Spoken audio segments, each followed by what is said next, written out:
Tak zdravím všechny fanoušky Mafie a to všichni to hrají z Mafie a chci bych vám ukázat, jak dát do jízdy normálně bonusový auto, Bolt Over. A jde to i normálně do normální hry.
Se blížíme na most.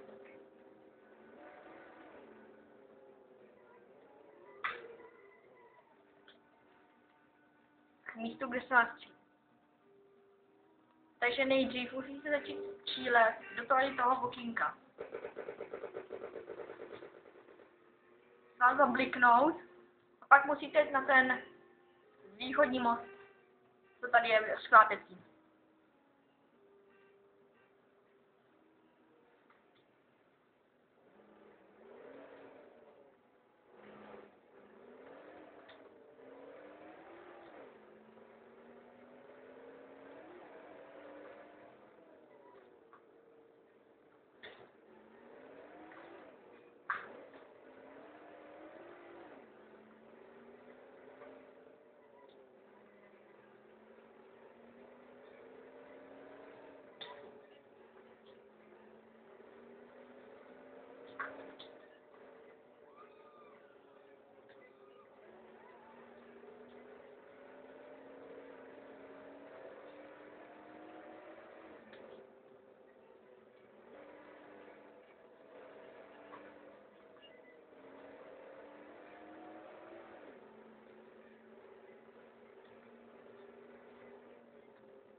Tady u tohohle mostu je schovaný Bolt Over. Tady za rohem. Není vidět na tom, na mapě, jak tam ty mají být auta, ale tady ho máte.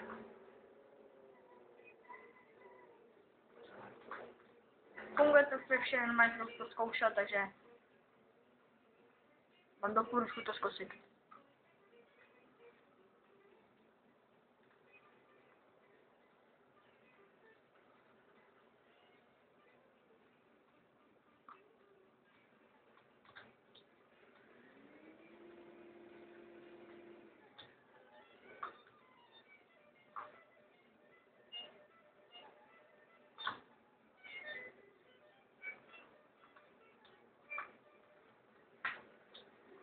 Může to stihnu ještě? A už ne.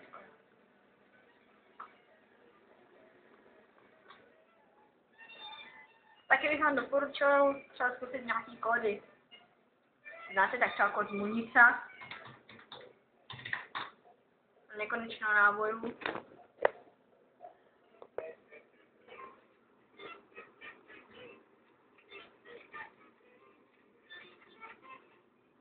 Jeden dobrý kód.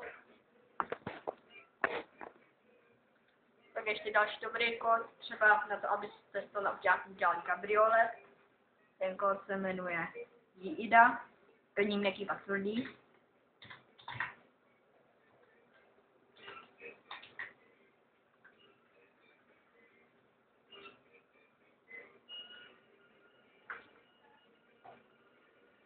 To má takový kabriolet krásný. A to je vše, co jsem vám chtěl ukázat.